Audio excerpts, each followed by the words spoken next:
మట్టా జయంతి గారు ఉన్నారు. మట్టా జయంతి గారు, సో మహిళల కోసం, భారతదేశంలో మహిళల స్వాతంత్ర్యం కోసం నేను పోరాడుతున్నాను అని చెప్పేటువంటి ఈ వ్యక్తి గతంలో ఆయన చరిత్ర ఎటువంటిదట అంటే 14 సంవత్సరాల అమ్మాయిని సైతం ఎంజాయ్ చేసినటువంటి వీడియో ఆయన పెట్టుకొచ్చాడు.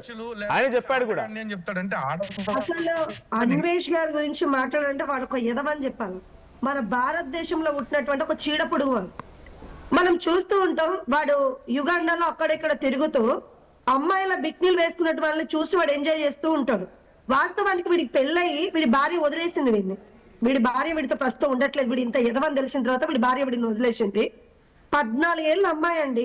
నిజంగా వీడు చెప్తున్నాడు చూడు, నాకు పిల్లలు పుట్టుంటే అని. అసలు నిజంగా పిల్లలు పుట్టుంటే వీడి లాంటి తండ్రిని చూస్తే నిజంగా పిల్లే ఆత్మహత్య చేసుకుని చనిపోయేది. అంత దరిద్రుడు వీడు.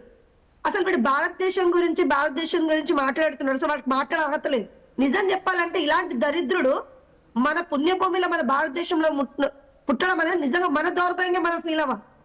వీళ్ళ అమ్మ నాన్న ఉన్నారు. వాస్తవానికి వీడు ఎంత ఎదవో వాళ్ళకి తెలుసు. రీసెంట్ గా వీడు వేరే దేశంలో ఉన్నప్పుడు వీళ్ళ అమ్మ నాన్న కూడా అక్కడికి వెళ్ళడం జరిగింది. భారతదేశంలో పుట్టినటువంటి ప్రతి ఒక్క వ్యక్తి కూడా ఇతర దేశాలలో ఉన్నారు ప్రపంచవ్యాప్తంగా. కానీ ప్రతి ఒక్కరు కూడా ఎక్కడికి వెళ్ళినా కూడా వాళ్ళ మాతృభూమిని ఎప్పుడు కూడా మర్చిపోలేదు. వాళ్ళు భారతదేశానికి అంత విలువిస్తారు. కానీ ఈ వెధ ఉన్నాడు చూడండి, వీడు పుట్టిన ఇప్పుడు వీడంత దరిద్రుడు అసలు ఇంకా ప్రపంచంలో లేడని చెప్పుకోలేదు.